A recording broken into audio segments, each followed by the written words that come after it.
کیا یہ واقعی ممکن ہے کہ زمین کی تاریخ کی جو سب سے بڑی تباہی تھی اور وہ جو قیامت خیز بمباری تھی، وہ دراصل ایک کیئر پیکیج لائی ہو یا زندگی کا تحفہ لانے کا ذریعہ ہو؟ یہ واقعی ایک بہت حیران کن خیال ہے۔ بالکل۔ تو آج کے اس تفصیلی جائزے میں ہم ایک انتہائی مستند ماخذ دی ایوولوشن آف لائف کی روشنی میں اسی معمے کو حل کرنے جا رہے ہیں۔ مطلب ہم کھوج لگائیں گے کہ آج سے کوئی 4 ارب 30 کروڑ سال پہلے ایک زہریلے اور مردہ سیارے پر زندگی کا بیج آخر بویا کیسے گیا۔ ہاں، اور دیکھیں اس بحث کی اہمیت صرف کوئی پرانی تاریخ جاننے تک محدود نہیں ہے۔ مطلب اس مطالعے کا جو بنیادی مقصد ہے وہ یہ سمجھنا ہے کہ کیمیا کے ان بے جان اجزاء سے لے کر ایک پیچیدہ زندہ خلیے تک کا یہ سفر کیسے طے ہوا۔ صحیح۔ یہ محض کوئی اندھا اتفاق نہیں تھا کہ بس کچھ مالیکیولز ٹکرائے اور اچانک زندگی بن گئی، بلکہ ہم دیکھیں گے کہ یہ طبیعیات، کیمیا اور ارضیات کے قوانین کا ایک ناگزیر نتیجہ تھا۔ مطلب دراصل یہ ہمارے جسم کے اندر موجود کاربن کے ہر ایٹم اور ڈی این اے کی کہانی ہے۔ بالکل۔ تو چلیں سیدھے اس دور میں چلتے ہیں جسے لیٹ ہیوی بمبارڈمنٹ کہا جاتا ہے۔ مطلب اس وقت زمین کے خزاں میں آکسیجن کا تو نام و نشان نہیں تھا، ایک بھی مالیکیول نہیں تھا۔ ہاں بالکل، صفر۔ اور اس کی جگہ کاربن ڈائی آکسائیڈ اور امونیا جیسی انتہائی زہریلی گیسوں نے لے رکھی تھی۔ نظام شمسی اس وقت ایک ایسا میدان جنگ بنا ہوا تھا جہاں ہر طرف سے پتھراؤ ہو رہا تھا۔ اور وہ پتھراؤ کوئی معمولی نہیں تھا، مطلب بڑے بڑے شہاب ثاقب تھے۔ ہاں، بڑے شہاب ثاقب اور دومکیت مسلسل زمین سے ٹکرا رہے تھے۔ اور پھر اسی دوران تھیا نامی ایک سیارہ جو تقریباً مریخ کی جسامت جتنا بڑا تھا، وہ زمین سے آ ٹکراتا ہے۔ ایک انتہائی خوفناک تصادم۔ اور اس تصادم کی شدت کا اندازہ لگانا ہمارے لیے واقعی بہت مشکل ہے۔ اس ٹکراؤ کے نتیجے میں زمین کا ایک بڑا حصہ اڑ کر خلا میں بکھر گیا تھا، اور پھر کشش ثقل کی وجہ سے وہ ملبہ جڑ کر اس نے ہمارے چاند کی شکل اختیار کر لی۔ ارے واہ! یعنی چاند اس تباہی کے نتیجے میں بنا؟ بالکل۔ اور مزے کی بات یہ ہے کہ اس وقت چاند آج کے مقابلے میں زمین کے بہت زیادہ قریب تھا، اور اس قربت کا ہماری ارضیاتی سطح پر ایک بہت گہرا اثر پڑ رہا تھا۔ وہ کیسے؟ دیکھیں، چاند کی کشش ثقل زمین کے ان ابلتے ہوئے سمندروں میں سینکڑوں میل اندر تک بے پناہ لہریں پیدا کر رہی تھیں۔ مطلب یہ لہریں ایک بہت بڑے قدرتی بلینڈر کا کام کر رہی تھیں۔ ایک بلینڈر؟ ہاں، جو سمندر میں موجود کیمیائی مادوں کو مسلسل ایک دوسرے سے ٹکرا اور ملا رہا تھا۔ اچھا، لیکن کیمیائی مادے تو تب ملیں گے نا جب وہ سطح زمین پر موجود ہوں، اور ہمارے ماخذ کی معلومات یہیں سے کہانی کا رخ موڑتی ہیں۔ جی بالکل۔ مطلب یہ جو شہاب ثاقب کی بمباری ہو رہی تھی، یہ محض تباہی نہیں لا رہی تھی، بلکہ ان پتھروں کے اندر زندگی کا خام مال چھپا ہوا تھا۔ جیسے 1969 میں آسٹریلیا میں گرنے والا وہ مرچیسن شہاب ثاقب۔ ہاں، وہ بہت مشہور واقعہ ہے۔ جب اس کا تجزیہ کیا گیا نا، تو اس میں 70 سے زائد اقسام کے امینو ایسڈز پائے گئے۔ لیکن یہاں مجھے ایک بات واقعی سمجھ نہیں آ رہی۔ مطلب کیا ہم واقعی یہ مان لیں کہ زندگی کی یہ پیچیدہ اجزاء خلا کے اندھیرے میں خود بخود بن رہے تھے؟ یہ واقعی سوچنے والی بات ہے۔ لیکن 2014 میں یورپین اسپیس ایجنسی کے روزیٹا مشن نے اس شک کو بالکل دور کر دیا۔ اچھا، انہوں نے کیا دریافت کیا؟ انہوں نے خلا میں سفر کرتے ہوئے ایک دمکت پر گلائسین نامی امینو ایسڈ دریافت کر لیا۔ مطلب امینو ایسڈز کو ہم پروٹین بنانے والی اینٹیں کہہ سکتے ہیں۔ بنیادی اینٹیں۔ ہاں، تو اس دریافت کا سیدھا سا مطلب یہ ہے کہ زندگی کے جو بنیادی مالیکیولز ہیں وہ کوئی زمینی پیداوار نہیں ہے، بلکہ یہ کائناتی وراثت ہے۔ وہ اربوں سالوں سے خلا کی اس انتہائی سردی اور اندھیرے میں ریڈیشن کی وجہ سے بن رہے تھے، اور پھر ان پتھروں کے ذریعے زمین پر آ گرے۔ ٹھیک ہے، چلیں اس کی تہوں کو مزید کھولتے ہیں۔ مطلب خلا سے اینٹیں اور سیمنٹ تو زمین پر آ گیا، لیکن اینٹوں کے ایک بے ترتیب ڈھیر میں اور ایک مکمل فعال گھر میں بہت بڑا فرق ہوتا ہے۔ جی ہاں، بہت بڑا فرق ہے۔ خلا سے چند امینو ایسڈز گرنے کا مطلب یہ تو نہیں نا کہ وہ خود بخود جڑ کر ایک پیچیدہ زندہ خلیہ بن جائیں۔ ایک زندہ خلیہ توانائی لیتا ہے، اپنے ماحول سے معلومات اکٹھی کر کے انہیں پروسیس کرتا ہے، اپنی نقل بناتا ہے۔ مطلب بے جان اینٹوں کا اس طرح کی ایک زندہ مشین میں تبدیل ہونے کا یہ فاصلہ آخر کیسے طے ہوا؟ دیکھیں 1952 میں ایک 23 سالہ طالب علم تھا اسٹینلی ملر. اس نے اسی سوال کا جواب لیبارٹری میں ڈھونڈنے کی کوشش کی. اس مشہور تجربے کو آج ہم ملر یوری تجربہ کہتے ہیں. صحیح، وہ شیشے کے برتنوں والا تجربہ۔ بالکل. ملر نے شیشے کے بند برتنوں میں وہ گیسیں بھریں جو ابتدائی زمین پر موجود تھیں، جیسے میتھین، امونیا اور ہائیڈروجن. پھر اس نے اس میں پانی ڈالا اور ابتدائی زمین کے طوفانوں کی نقل کرتے ہوئے اس مکسچر میں مسلسل بجلی کی چنگاریاں دوڑائیں. مطلب وہ بنیادی طور پر لیبارٹری کے اندر آسمانی بجلی گرا رہا تھا۔ بالکل ایسا ہی ہے. اور اس کا نتیجہ یہ نکلا کہ صرف ایک ہفتے کے اندر اس شیشے کے برتن کے اندر امینو ایسڈز بننا شروع ہو گئے. واہ، ایک ہفتے میں؟ ہاں، یعنی جن چیزوں کو ہم ارتقائی زندگی کے لیے بہت مخصوص اور پیچیدہ سمجھتے تھے، وہ محض چند عام گیسوں اور بجلی کے ملنے سے لیبارٹری میں خود بخود بن گئیں. اور پھر 1960 میں ہسپانوی کیمیادان خوان اورو نے اسی طرح کے ایک تجربے میں ہائیڈروجن سائنائڈ اور امونیا کے ملاپ سے ایڈینین بنا لیا۔ مطلب یہ کوئی معمولی دریافت تو نہیں تھی۔ ایڈینین ہمارے جینیٹک کوڈ یعنی ڈی این اے کا ایک بہت بنیادی حرف ہے۔ یہاں ایک اہم سوال پیدا ہوتا ہے اور ایک بہت گہرا فلسفیانہ نقطہ ابھرتا ہے. زندگی کوئی ایسا معجزہ نہیں ہے جو اچانک بس کہیں سے نازل ہو گیا ہو. میرا ماننا ہے کہ اگر درست خام مال، مناسب وقت اور توانائی موجود ہو تو کیمیا کا بدتدریج حیاتیات میں تبدیل ہونا ایک بالکل ناگزیر عمل ہے. لیکن پھر ہم زندگی کہتے کسے ہیں؟ مطلب ماخذ کے مطابق اگر دیکھیں تو زندگی کی تو کوئی ایک متفقہ سائنسی تعریف ہے ہی نہیں۔ بالکل، یہ ایک بہت بڑی بحث ہے۔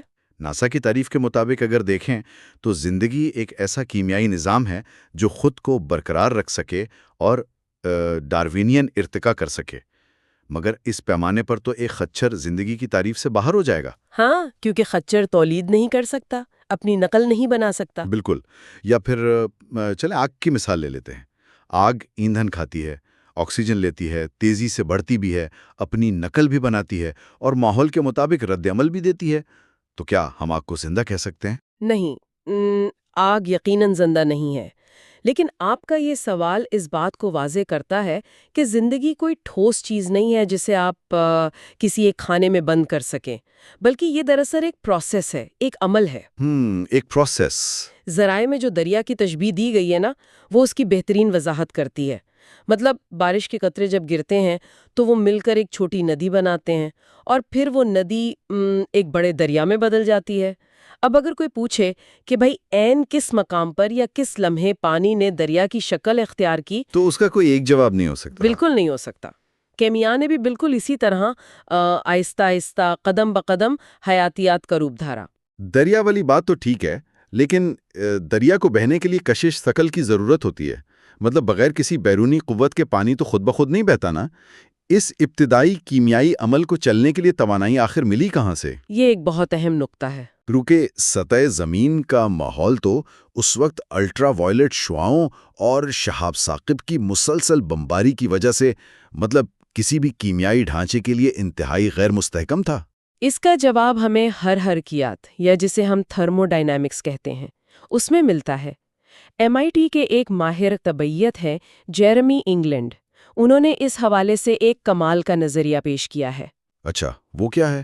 دیکھیں، کائنات کا ایک بنیادی اصول ہے کہ توانائی ہمیشہ پھیلنا اور بکھرنا چاہتی ہے۔ انگلینڈ کے مطابق اگر کسی مادے کو مسلسل توانائی فراہم کی جائے تو مادہ خود کو وقت کے ساتھ ایسے پیچیدہ ڈھانچوں میں ترتیب دینے لگتا ہے جو اس توانائی کو زیادہ مؤثر طریقے سے جذب کر کے بکھیر سکیں۔ زندگی دراصل مادے کا توانائی کو بکھیرنے کا ایک طبیعیاتی طریقہ ہے۔ یعنی جیسے اگر کسی اسٹیڈیم میں بہت زیادہ ہجوم جمع ہو جائے تو لوگ خود بخود قطاریں اور راستے بنا لیں گے تاکہ وہ تیزی سے باہر نکل سکیں اور وہ دباؤ کم ہو جائے۔ مطلب مادے نے بھی توانائی کا دباؤ کم کرنے کے لیے خود کو ترتیب دے دیا۔ بالکل درست تشبیہ ہے یہ۔ لیکن یہ اتنی مستقل اور محفوظ توانائی سطح زمین پر تو موجود نہیں تھی نا؟ جی نہیں، یہ توانائی سمندر کی انتہائی گہرائیوں میں چھپی ہوئی تھی۔ 1977 میں سمندر کی گہرائی میں گرم آتش فشاں دریافت ہوئے، جنہیں بلیک سموکرز کہا جاتا ہے۔ ان کے ارد گرد تو زندگی موجود تھی، لیکن زندگی کے بالکل آغاز کے لیے وہ بہت زیادہ گرم اور تیزابی تھے۔ تو پھر اصل شروعات کہاں سے ہوئی؟ اصل اور جو سب سے اہم دریافت ہے نا، وہ 2010 میں ہوئی، جب سمندر کی تہہ میں دی لاسٹ سٹی کے نام سے ایک مقام دریافت ہوا۔ Last city? جی ہاں۔ یہ دراصل ایلکلائن ہائیڈرو تھرمل وینٹس تھے، جہاں درجہ حرارت کوئی 40 سے 90 ڈگری سینٹی گریڈ کے درمیان تھا۔ اور یہیں پر وہ حیرت انگیز کیمیائی عمل ہو رہا تھا جس نے زندگی کو باقاعدہ توانائی بخشی۔ مطلب ان وینٹس کے اندر قدرتی طور پر ایک پروٹون گریڈینٹ موجود تھا۔ بالکل۔ اب سننے والوں کے لیے اس پروٹون گریڈینٹ کو سمجھنا بہت ضروری ہے۔ اسے ایسے سمجھیں جیسے ایک ڈیم کے پیچھے پانی کو روکا گیا ہو۔ مطلب پانی کا دباؤ بہت زیادہ ہوتا ہے، اور جب وہ ایک چھوٹے سے سوراخ سے نکلتا ہے تو وہ ٹربائن چلاتا ہے جس سے بجلی پیدا ہوتی ہے۔ اور زندہ خلیے آج بھی بالکل یہی کام کرتے ہیں۔ اس عمل کو پیٹر مچل نے دریافت کیا تھا اور اسے کیمیو آسموسس کا نام دیا۔ Chemo osmosis? ہاں، اس کے تحت خلیے اپنی جھلی کے ایک طرف پروٹونز کو جمع کر لیتے ہیں۔ جب یہ پروٹونز دباؤ کے تحت اس جھلی کے سوراخوں سے گزرتے ہیں تو وہ خلیے کے لیے توانائی بناتے ہیں۔ اور نک لین کی تحقیق ہمیں بتاتی ہے کہ لوسٹ سٹی کے ان معدنی چشموں کی جو چٹانیں تھیں، ان میں موجود باریک سوراخ قدرتی طور پر ایک ڈیم کا کام کر رہے تھے۔ ہاں، تو اس کا مطلب یہ ہے کہ زندگی کو اپنی ابتدا میں خود کی بیٹری یا ڈیم ایجاد کرنے کی ضرورت ہی نہیں پڑی۔ سمندر کی تہہ میں موجود ان معدنی چٹانوں میں فزکس اور کیمسٹری نے مطلب پہلے سے ہی یہ بجلی کی وائرنگ اور ٹربائن لگا رکھے تھے۔ بالکل، کیا عمدہ تشبیہ دی ہے آپ نے۔ چٹانوں کے ان باریک سوراخوں نے ایک ابتدائی خلیے کی جھلی کا کام کیا، اور اس پروٹون گریڈینٹ نے انہیں مفت توانائی فراہم کر دی۔ لیکن توانائی کا مسئلہ تو چلیں حل ہو گیا، مگر اس کے بعد بھی ایک بہت بڑی رکاوٹ باقی تھی۔ مشینری چلانے اور معلومات کو محفوظ کرنے کے لیے ہدایات آخر کہاں سے آئیں گی؟ ظاہر ہے آج کی زندگی میں ہم دیکھتے ہیں کہ یہ تمام تر معلومات ڈی این اے میں محفوظ ہوتی ہیں، لیکن مسئلہ یہ ہے کہ ڈی این اے بذات خود کچھ بھی نہیں کر سکتا۔ اسے کام کرنے کے لیے پروٹینز کی ضرورت ہوتی ہے۔ صحیح۔ اور دوسری طرف پروٹینز جو ہیں وہ ڈی این اے کی ہدایات کے بغیر نہیں بن سکتے۔ مطلب یہ تو وہ ایک کلاسک مرغی اور انڈے کا مسئلہ ہو گیا نا۔ ڈی این اے ایک انسٹرکشن مینول یا کتابچے کی طرح ہے، اور پروٹینز ان مزدوروں کی طرح ہیں جو اس کتابچے کو پڑھ کر عمارت بناتے ہیں۔ اب مزدوروں کے بغیر کتابچہ خود بخود عمارت تو نہیں کھڑی کر سکتا، اور کتابچے کے بغیر مزدوروں کو معلوم ہی نہیں کہ بنانا کیا ہے۔ تو ان دونوں میں سے پہلے کون آیا؟ بالکل ایسا ہی ہے، اور اس الجھن کو سلجھانے کے لیے شروع میں کافی متبادل نظریات آئے۔ مثلاً اے جی کیرن سمتھ نے مٹی کا نظریہ پیش کیا کہ شاید مٹی کے کرسٹلز نے معلومات کو محفوظ کرنے کا یہ ابتدائی کام کیا ہو۔ گنٹر واکٹ شاؤزر کا آئرن پائرائٹ پر میٹابولزم شروع ہونے کا نظریہ بھی تھا۔ فرانسس کرک نے تو یہاں تک کہہ دیا کہ شاید زندگی خلا سے کسی بیرونی تہذیب نے بھیجی ہو۔ ارے باپ رے! لیکن اس معمے کا جو اصل ہیرو ثابت ہوا نا، وہ ایک اور مالیکیول تھا جسے ہم آر این اے کہتے ہیں۔ آر این اے یعنی جو ڈی این اے کا کزن ہے؟ ہاں، سائنسدانوں نے دریافت کیا کہ آر این اے وہ واحد مالیکیول ہے جو یہ دونوں کام ایک ساتھ کر سکتا ہے۔ مطلب یہ ڈی این اے کی طرح معلومات کو اپنے اندر محفوظ بھی رکھ سکتا ہے، اور پروٹینز کی طرح کیمیائی ری ایکشنز کو تیز کرنے یعنی مشینری کا کام بھی کر سکتا ہے، جنہیں رائبوزائمز کہا جاتا ہے۔ اچھا، یہ تو واقعی ایک بڑی دریافت تھی۔ اسی دریافت نے دنیا کو یہ سمجھنے میں مدد دی کہ ڈی این اے سے پہلے بھی ارتقاء کا ایک ایسا دور تھا جسے آج ہم آر این اے کی دنیا کہتے ہیں۔ ذرا رکیں، کیا آر این اے کسی زندہ خلیے کے بغیر مطلب واقعی ارتقاء کے عمل سے گزر سکتا ہے؟ میں 1967 کے اس سول شپیگل-مین کے تجربے کی طرف اشارہ کر رہا ہوں جسے شپیگل-مینز مانسٹر کہا جاتا ہے۔ ہاں، وہ ایک زبردست تجربہ تھا۔ انہوں نے تو ایک ٹیسٹ ٹیوب میں، جس میں کوئی زندہ خلیہ تھا ہی نہیں، صرف آر این اے اور خام مال ڈال دیا تھا۔ مطلب بے جان کیمیا پر ارتقاء کا اصول کیسے لاگو ہو سکتا ہے؟ شپیگل مین کا وہ تجربہ ارتقائی بائیولوجی کی بنیادیں ہلا دینے والا تھا۔ مطلب اس ٹیسٹ ٹیوب میں موجود RNA نے تیزی سے اپنی نقل بنانا شروع کر دی، اور جوں جوں اس نے نقل بنائی اس میں ظاہر غلطیاں ہوئیں، یعنی میوٹیشنز آئیں۔ اور وہ مالیکیولز جو چھوٹی جسامت کے تھے اور جو زیادہ تیزی سے نقل بنا سکتے تھے، انہوں نے قدرتی انتخاب یعنی نیچرل سلیکشن کے تحت دوسروں کو مات دے دی۔ یہ تجربہ ثابت کرتا ہے کہ ارتقاء کے لیے زندگی کا ہونا کوئی شرط نہیں ہے۔ ارتقاء محض معلومات کی نقل بننے کا ایک ریاضیاتی نتیجہ ہے۔ مطلب یہ تصور واقعی سوچ کے زاویے بدل دینے والا ہے۔ اور پھر 2009 میں جان سدرلینڈ نے اس کیمسٹری کو مزید واضح کر دیا۔ اس سے پہلے تو یہی سمجھا جاتا تھا نا کہ RNA، امینو ایسڈز اور خلیے کی جھلی یہ سب الگ الگ بنے ہوں گے۔ جی بالکل۔ لیکن سدرلینڈ نے ثابت کیا کہ ایک ہی مخصوص کیمیائی ماحول سے یہ تینوں پیچیدہ مالیکیولز بالکل ایک ساتھ بے وقت پیدا ہو سکتے ہیں۔ یہ نہیں تھا کہ ایک چیز پہلے بنی اور دوسری بعد میں، مطلب تمام لازمی اجزاء ایک ہی وقت میں ایک ہی کیمیا سے ابھر کر سامنے آئے۔ یہاں جو بات سب سے زیادہ حیران کن ہے اور کیمسٹری کے حوالے سے میرا تو دماغ چکرا جاتا ہے، وہ ہے کریلٹی کا تصور، یعنی ہاتھ کا رجحان۔ کریلٹی؟ ہاں، دیکھیں کیمسٹری میں بہت سے مالیکیولز دو شکلوں میں پائے جاتے ہیں، بالکل ہمارے دائیں اور بائیں ہاتھ کی طرح، جو ایک دوسرے کا عکس تو ہوتے ہیں مگر ایک جیسے نہیں ہوتے۔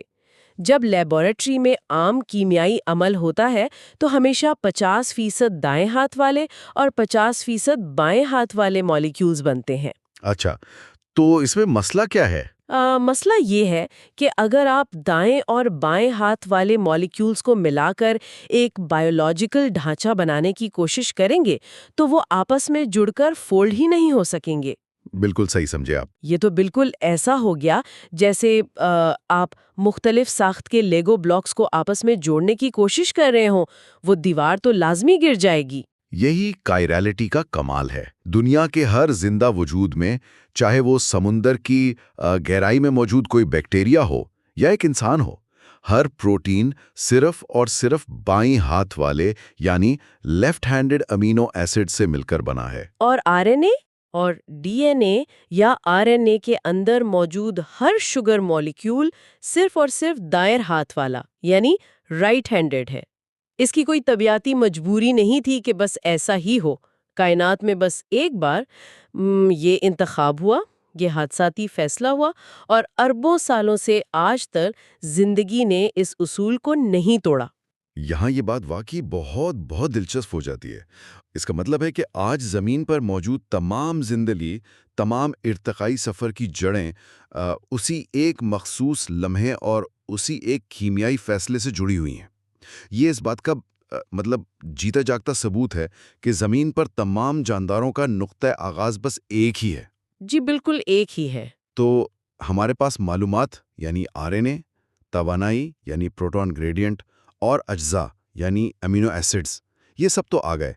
اب یہ سب مل کر ایک مکمل خلیے کی شکل کیسے اختیار کر گئے؟ ہارورڈ کے ایک سائنسدان ہے جیک شوسٹک، ان کی تحقیق نے اس مرحلے کو بہت تفصیل سے سمجھایا ہے۔ انہوں نے دکھایا کہ کس طرح فیٹی ایسڈز جو کہ بنیادی طور پر چربی کے مالیکیولز ہیں، وہ پانی میں قدرتی طور پر آپس میں جڑ کر چھوٹے بلبلے بنا لیتے ہیں جنہیں ویسیکلز کہا جاتا ہے۔ اچھا، جب RNA ان بلبلوں کے اندر قید ہو جاتا ہے نا، تو وہ جھلی کے اندر سے ایک دباؤ ڈالنا شروع کر دیتا ہے، جسے ہم آسموٹک پریشر کہتے ہیں، یعنی اندر موجود مواد پانی کو اپنی طرف کھینچتا ہے۔ بالکل ویسے ہی جیسے غبارے کے اندر اگر آپ مسلسل ہوا بھرتے جائیں تو اس کی دیواروں پر دباؤ پڑتا ہے اور وہ پھیلنے کی کوشش کرتا ہے۔ جی ہاں، اور اس دباؤ کی وجہ سے یہ بلبلا اپنے ارد گرد موجود دوسرے لپڈز کو کھینچ کر بڑی تیزی سے خود کو بڑا کرنے لگتا ہے۔ پھر جب وہ ایک خاص حد تک بڑا ہو جاتا ہے تو پانی کی لہروں کے باعث یا دباؤ کی وجہ سے وہ دو حصوں میں تقسیم ہو جاتا ہے۔ واہ! مطلب جینیاتی مواد اور خلیے کی جھلی، وہ دونوں ایک دوسرے کی بقا کا مسئلہ حل کر رہے تھے، اور اسی بدتدریج عمل سے وہ خلیہ ابھرا جسے آج ہم لوکا کہتے ہیں۔ لوکا، یعنی لاسٹ یونیورسل کامن اینسیسٹر۔ 2016 میں ولیم مارٹن کی جو ریسرچ آئی تھی، اس سے پتہ چلا کہ لوکا دراصل پہلا زندہ خلیہ تو نہیں تھا، بلکہ وہ ایک انتہائی پیچیدہ خلیہ تھا جس میں سینکڑوں جینز موجود تھے، اور وہ ہائیڈروتھرمل وینٹس یعنی انہی سمندری گرم چشموں کے اندر رہتا تھا۔ بالکل درست۔ لوکا زندگی کا نقطۂ آغاز نہیں تھا، بلکہ ارتقاء کا بہت آگے کا مرحلہ تھا۔ بدقسمتی ہماری یہ ہے کہ اس سے پہلے کا جو تمام عارضیاتی ریکارڈ تھا نا، وہ اب مٹ چکا ہے، ضائع ہو چکا ہے۔ ہاں، عارضیاتی ریکارڈ سے ہمیں 3.7 ارب سال پرانے گرین لینڈ کے کاربن آئسوٹوپس اور 3.5 ارب سال پرانے آسٹریلوی مائکرو فاسلز تو مل جاتے ہیں، لیکن بالکل پہلا زندہ خلیہ کیسے بنا؟ اس کے فاسلز اب زمین کی ٹیکٹونک پلیٹوں کی مسلسل حرکت کی وجہ سے اور ان کے پگھلنے کی وجہ سے ہمیشہ کے لیے مٹ چکے ہیں۔ تو اس سب کا آخر مطلب کیا ہے؟ کیا اس کا مطلب یہ ہے کہ وہ بالکل پہلا لمحہ جب اس بے جان کیمیا نے باقاعدہ حیاتیات کی شکل اختیار کی، وہ ہمیشہ کے لیے اس عارضیاتی ریسائکلنگ کے پیٹ میں دفن ہو کر گھما چکا ہے؟ عارضیاتی طور پر اگر دیکھیں تو ہاں، وہ گم ہو چکا ہے، لیکن اگر ہم اسے ایک وسیع تر تناظر میں دیکھیں نا، تو سائنس کا اصل حسن ہی یہ ہے کہ ہم اب ان تمام حالات کو لیبارٹریز میں دہرا کر اپنی سمجھ کو پختہ کر رہے ہیں۔ بالکل۔ ہم صرف پرانے پتھروں کا مشاہدہ نہیں کر رہے، بلکہ یہ سمجھ رہے ہیں کہ قوانین طبیعت کس طرح کام کرتے ہیں۔ اور اس پورے طویل سفر کا سب سے حیرت انگیز پہلو دراصل یہی ہے، زندگی کسی خاص مقصد کے لیے منتخب کیے گئے سیارے کی کوئی انوکھی خوش قسمتی نہیں تھی، بلکہ یہ فزکس، کیمسٹری اور تھرموڈائنمکس کا بالکل لازمی نتیجہ تھی۔ سننے والوں کے لیے یقیناً یہ جاننا انتہائی چشم کشا ہونا چاہیے کہ انسانی جسم کے ایٹم اس طویل سفر کا حصہ ہیں جو زہریلی گیسوں کی اس بمباری اور سمندر کی ان تاریکیوں سے شروع ہو کر ایک نہ رکنے والے عمل کے ذریعے آج ہم تک پہنچائے۔ اور یہ تسلسل ہمیں اس بات کی طرف اشارہ کرتا ہے کہ جو قوانین ہماری زمین پر لاگو ہوئے وہ ظاہر ہے کائنات کے ہر کونے میں موجود ہیں۔ توانائی کا بہاؤ اور یہ کیمسٹری کے اصول، یہ صرف زمین تک تو محدود نہیں ہے نا؟ اور بس یہیں سے ماخذ کی دی گئی یہ معلومات ایک انتہائی اشتعال انگیز اور نئی سوچ کی طرف لے جاتی ہیں۔ اگر حرکیات اور اس توانائی کے بہاؤ کے نتیجے میں زندگی کا پیدا ہونا ایک اتنی قدرتی بات ہے، اور آج جیمز ویب اسپیس ٹیلیسکوپ روزانہ کے حساب سے درجنوں نئے ایسے سیارے دریافت کر رہی ہے جہاں پانی اور توانائی کے ذرائع موجود ہو سکتے ہیں، تو پھر یہ کائنات کوئی خالی اور خاموش ویرانہ تو نہیں ہے۔ بالکل نہیں۔ تو شاید ہماری یہ کائنات ایک وسیع و عریض خودکار باغچہ ہے جس کی دیکھ بھال کے لیے کسی مالی کی کوئی ضرورت نہیں ہے، بلکہ اسے پھلنے پھولنے کے لیے بس ایک خاص وقت اور حرارت درکار ہے۔ سوچئے، جس طرح درجہ حرارت گرنے پر پانی برف میں تبدیل ہو جاتا ہے، کیا اسی طرح مخصوص توانائی ملنے اور وقت گزرنے پر مادے کا زندگی میں تبدیل ہو جانا محض مادے کی ایک قدرتی حالت ہے؟ کیا زندگی کائنات میں مادے کا محض ایک روپ، ایک فیز آف میٹر ہے جو حالات سازگار ہونے پر خود بخود ابھر آتا ہے؟ سننے والوں کے لیے یقیناً ایک ایسا سوال ہے جو رات کو ستاروں کی طرف دیکھتے ہوئے ان کے تصورات کو ایک بالکل نئی وسعت دے گا۔ اس تفصیلی جائزے میں ہمارا ساتھ دینے کا بہت شکریہ۔ اگلی ملاقات تک کے لیے اسی کائناتی سوچ کے ساتھ خدا حافظ۔